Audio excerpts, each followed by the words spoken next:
नमस्कार दोस्तों, मैं विनोद कुमार एक बार फिर से आप सभी का सामान्य हिंदी यूट्यूब चैनल में स्वागत करता हूं। आज हम वर्णमाला का तीसरा भाग पढ़ेंगे और वर्णमाला का ये तीसरा भाग है और ये स्वर से संबंधित है। स्वर का तीसरा भाग हो चुका है यहाँ पर। तो पहला भाग और दूसरा भाग प्ले लिस्ट में डला हुआ है, आप जाकर उसे देखिए। उसके बाद ये वाला वीडियो देखेंगे तो आपको आसानी से वर्णमाला के अंतर्गत स्वर के बारे में पता चलेगा। तो आज हम बात करेंगे, पहले कल वाले वीडियो की बात कर लेते हैं। तो कल हमने देखा था कि जिह्वा के आधार पर, पहला तीसरा है ये, तो जिह्वा के आधार पर, जिह्वा के प्रयोग के आधार पर स्वर, ये देखा था कल हमने। और दूसरा देखा था मुख द्वार खुलने के आधार पर, मुख द्वार खुलने के आधार पर। और तीसरा हमने देखा था इसी के अंतर्गत ओष्ठाकृति, ओष्ठाकृति मतलब ओठ के आधार पर, तो यहाँ से हमने इनके बारे में देखा था कल। तो जिह्वा के प्रयोग के आधार पर हमने 3 भागों में डिवाइड किया था। इसे कौन कौन से थे? तो जिह्वा के प्रयोग के आधार पर पहला है हमारा जिह्वा के प्रयोग के आधार पर, तो इसे किया था हमने अग्र, मध्य और पश्चिम, 3 प्रकार के स्वरों में।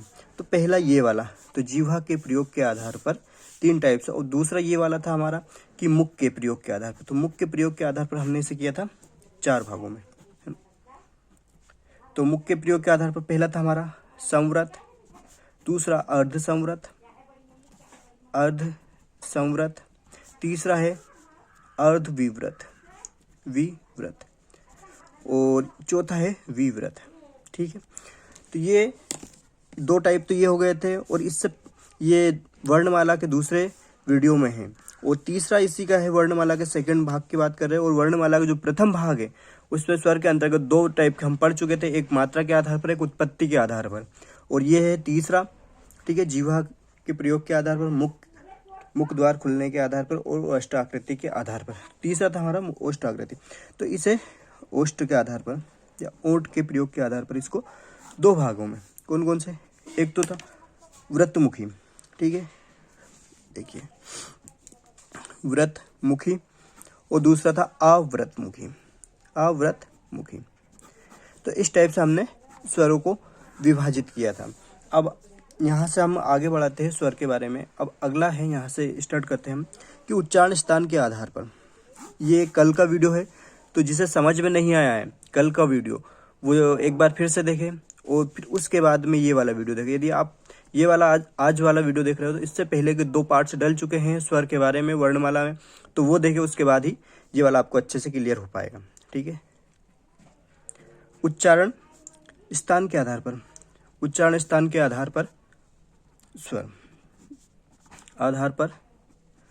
स्वर, ठीक है। तो उच्चारण स्थान के आधार पर स्वरों को कितने भागों में बांटा, आज वो देखते हैं। देखिए यहाँ पर, तो यहाँ से 6 भागों में, उच्चारण स्थान के आधार पर स्वरों को 6 भागों में बांटा गया।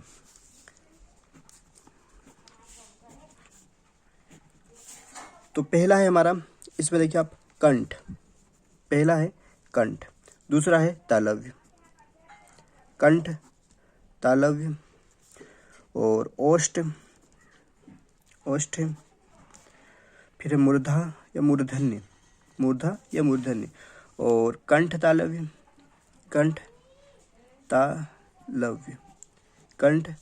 और कंठोष्ठ, कंठ प्लस ओष्ठ, कंठोष्ठ, ठीक है, कंठोष्ठ।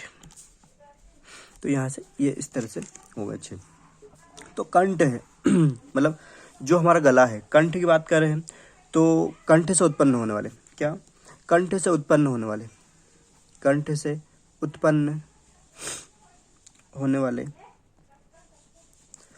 वाले स्वर को कंठ स्वर कहा जाता है। ठीक है, कंठ स्वर कहा जाता है। तो इसकी सबसे एंडिंग में हम एक ट्रिक देखेंगे, उसके माध्यम से सारे समझ में आ जाएंगे आपको। ट्रिक के माध्यम से जो हम व्यंजन और स्वर सभी पढ़ लेंगे, उसके बाद में सबसे एंडिंग में इसके एक ट्रिक दी जाएगी जिससे आपको आसानी से सारी चीज़ें क्लियर हो जाएंगी। तो कंठ है, तो कंठ से और आ इन दोनों का उच्चारण होता है। ठीक है। तो कंठ से आ और बड़ा आ। फिर तालव्य की बात की जाए तो यही कि तालव्य से उत्पन्न होने वाले स्वर तालव्य स्वर कहलाएंगे। तालव्य से उत्पन्न होने वाले स्वर तालव्य स्वर कहलाएंगे। तो इसमें तालव्य स्वर में कौन कौन से हैं? तो ई और बड़ी ई, छोटी ई, बड़ी, इन दोनों को तालव्य स्वर। अब ओष्ठ है, तो जो ओष्ठ से उत्पन्न होंगे तो ओष्ठ से उत्पन्न होने वाले स्वर ओष्ठी स्वर कहलाएंगे। तो कौन कौन से हैं? उ और उ। इनकी डेफिनेशन आप लिख लीजिए। ओष्ठी स्वर कौन से कहलाएंगे? जो ओष्ठ से उत्पन्न या ओष्ठ से उत्पन्न होंगे ओष्ठी स्वर कहलाएंगे। ठीक। अब मूर्धा की बात है, तो जो स्वर मूर्धा से उत्पन्न होंगे मूर्धन्य स्वर कहलाएंगे। ठीक है। तो हमारा एक रह री वाला ये ऋषि, तो ये मूर्धा स्वर कहलाता है। अब कंठ तालव्य की बात की जाए तो कंठ तालव्य वे स्वर जो कंठ, देखिए यहाँ समझ लीजिए, कंठ प्लस तालव्य से मिलकर बने हो वे स्वर कैसे कहलाएंगे? कंठ तालव्य कहलाएंगे। तो कौन कौन से हैं? एक तो ए है और आई है, ये दो हमारे कंठ तालव्य स्वर कहलाते हैं। कंठ तालव्य स्वर क्यों कहलाएंगे? देखिए क्योंकि आ यहाँ पर देखिए ए का निर्माण कैसे होता है, तो आ प्लस ई से ए का निर्माण होता है, हाँ या ना? सभी को पता है कि आ प्लस ई से ए का निर्माण होता है। ठीक है। आ प्लस ई से ए का निर्माण होता है। तो आ क्या है? अभी हमने देखा आ क्या है? कंठ है। ठीक है। और ई क्या है? ई यहाँ पर देखा तालव्य है, तो ए क्या हुआ? कंठ तालव्य। तो ए जिस तरह से ए किससे मिलकर बना? आ प्लस ई से, तो उसी प्रकार इसमें देखिए आ प्लस ए इससे मिलकर बना है आई। ठीक है। तो सेम वही कहानी हो जाएगी यहाँ से फिर से। तो ये दोनों किससे मिलकर बने? कंठ प्लस तालव्य से मिलकर बने। अब कंठोष्ठ की बात की जाए तो ये इसका निर्माण हुआ है कंठ प्लस ओष्ठ। किससे? कंठ प्लस ओष्ठ से। ठीक है। कंठ प्लस ओष्ठ से इसका निर्माण हुआ। अब कंठ और ओष्ठ कौन कौन से हैं? तो यहाँ देखिए एक तो है ओ और एक है औ। बात सभी को समझ में आ गई होगी यहाँ पर कि कंठ और ओष्ठ, ठीक है, कंठोष्ठ बोलते हैं इसको। तो ऊ का देखिए आ प्लस ऊ। ठीक है। तो यहाँ से ओ का निर्माण होता है, या फिर आ प्लस छोटा ऊ, इससे ओ का निर्माण होता है। तो आ क्या है? अभी देखा हमने आ तो कंठ है। ठीक है। यहाँ से आ क्या है? कंठ है। लेकिन फिर देखा ऊ क्या है? तो ऊ देखिए ओष्ठ है। हाँ, तो कंठ और ओष्ठ तो कंठोष्ठ हो जाएंगे। तो आ प्लस ऊ से ओ का निर्माण होता है, हाँ या ना? हाँ। तो फिर यहाँ से देखिए आ प्लस ओ, ये हो जाएगा औ। तो ये भी क्या होगा? कंठोष्ठ, क्योंकि ये जो है आ तो पहले से कंठ है। यहाँ पर कंठ दिख रहा होगा कि आ तो पहले से क्या है? कंठ है। हाँ, लेकिन यहाँ पर देखिए ओ वापस आ गया, तो ओ का उच्चारण स्थान क्या होगा? ओ का वापस वही जिस तरह से ये हुआ, तो फिर वापस, तो ये कंठोष्ठ हो जाएंगे। तो आपको यहाँ से समझ में आ गया होगा उच्चारण के आधार पर स्वर का वर्गीकरण किस तरह से किया गया। 6 भाग है इसके। ठीक है। तो यहाँ से 6 भेद हैं इसके, किसके? उच्चारण स्थान के आधार पर स्वर के 6 भेद किए गए। आशा करता हूँ आप सभी को यहाँ से ये समझ में आ गया होगा। आगे बात करते हैं मुख मांसपेशियों के आधार पर स्वर। अब अगला हम पढ़ेंगे यहाँ से कि मुख की मांसपेशियों की दृढ़ता के आधार पर स्वर, मतलब मुख की जो हमारे मुख की मांसपेशियां है उसके आधार पर स्वर को कितने भागों में बांटा गया। तो यहाँ से हम देखेंगे 3 भागों में विभाजित किया गया है। पहला है हमारा शिथिल स्वर, मतलब जो ढीलापन रहे जिनके बोलने में, तो शिथिल स्वर। मांसपेशियों में क्या रहेगा? ढीलापन रहेगा, तो शिथिल स्वर है। और उसके बाद कठोर या दृढ़ स्वर। ठीक है। कठोर या फिर दृढ़ स्वर। और उसके बाद में होगा मध्यम स्वर। तो यहाँ पर मुख की मांसपेशियों की दृढ़ता के आधार पर स्वर को 3 भागों में विभाजित किया है। इसके 3 भेद है। तो शिथिल स्वर कौन कौन से हैं? जो हमारे लघु स्वर है उन्हीं को हम शिथिल स्वर बोलते हैं। तो शिथिल स्वर है। अब इसकी डेफिनेशन लिखे, तो शिथिल स्वर वे स्वर जिनके उच्चारण में मांसपेशियों में कम तनाव होता है शिथिल स्वर कहलाते हैं। तो वे स्वर जिनके उच्चारण में मांसपेशियों में कम तनाव होता है उसे हम शिथिल स्वर कहते हैं। उदाहरण के तौर पर देखिए, यहाँ पर उदाहरण आपको कौन कौन से हैं इसके, तो छोटा आ, छोटी ई और छोटो ऊ, ये तीनों शिथिल स्वर हैं। अब दृढ़ स्वर की बात कर लिया है, तो वे स्वर जिनके उच्चारण में मांसपेशियों में अधिक तनाव हो, क्या हो, या कठोर हो। तो यहाँ पर वे स्वर, इसकी डेफिनेशन हो जाएगी, वे स्वर जिनके उच्चारण में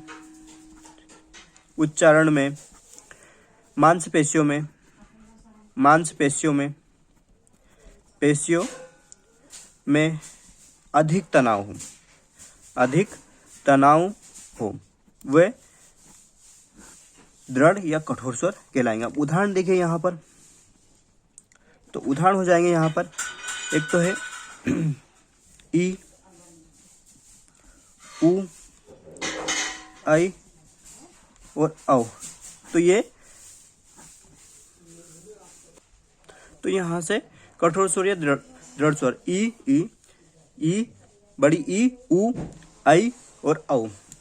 अब इसकी क्या हो जाएगी डेफिनेशन, वे स्वर जिनके उच्चारण में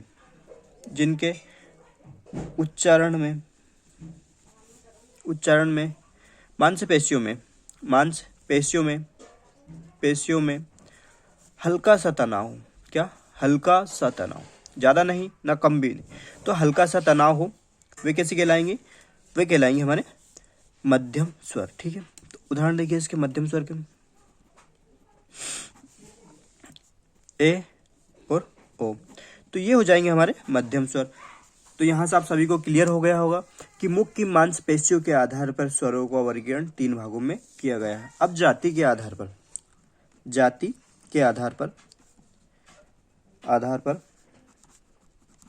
स्वर, जाति के आधार पर स्वर, तो जाति के आधार पर स्वरों को हमने 2 भागों में विभाजित किया गया है। तो जाति के आधार पर 2 भेद किए गए, इसके कितने, 2 भेद किए गए हैं, या 2 भागों में विभाजित किया गया, वर्गीकृत किया गया। तो कौन कौन से, एक है सवर्ण या फिर सजातीय स्वर,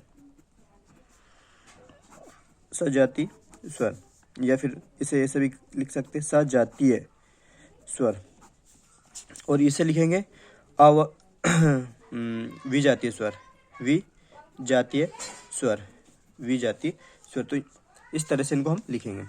ठीक है, अब कौन कौन से हैं और क्या इनकी परिभाषा वो देख लीजिए यहाँ पर। तो वे स्वर जो समान जाति के स्वरों से, क्या इसकी परिभाषा हो जाएगी हमारी, वे स्वर जो समान जाति के स्वरों से मिलकर बने हों, वे स्वर जो समान जाति के स्वरों से मिलकर बने हो, सजातीय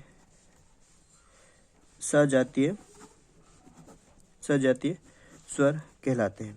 ठीक है, तो यहाँ से आप सभी को क्लियर हो गया होगा समान जाति का मतलब किस तरह से। अब उसका एग्जाम्पल देखिए, एग्जाम्पल से आपको सारी चीजें क्लियर हो जाएगी यहाँ पर। तो जैसे आ है, आ प्लस आ, इससे इसका निर्माण होता है, तो ये दोनों इक्वल है। आ प्लस बड़ा आ, तो इससे भी इसी का निर्माण होगा। बड़ा आ प्लस छोटा आ, तो इसी से बड़ा आ का निर्माण होता है। बड़ा आ प्लस बड़ा आ, तो इससे भी बड़ा आ का निर्माण होता है। तो इस तरह के जो होते हैं सजातीय स्वर होते हैं, जैसे ई, ठीक है, ऊ प्लस ऊ, ऋषि प्लस ये वाला री, तो इससे इस तरह से एक और ऋषि। ठीक है, तो इससे बड़ी ई, इससे बड़ा ऊ, तो ये जो है ये सजातीय स्वर कहलाते हैं। ठीक है, समान जाति के जो समान एक इनको देखिए आप एक जैसे दिख रहे हैं, दोनों का बनावट एक जैसी है। ठीक है, सजातीय स्वर कहलाते हैं। ई और ई, ऊ और ऊ, री और री, तो ये सजातीय स्वर कहलाते हैं। वे स्वर जो समान, इसकी डेफिनेशन वी जाति की, वे स्वर जो समान जाति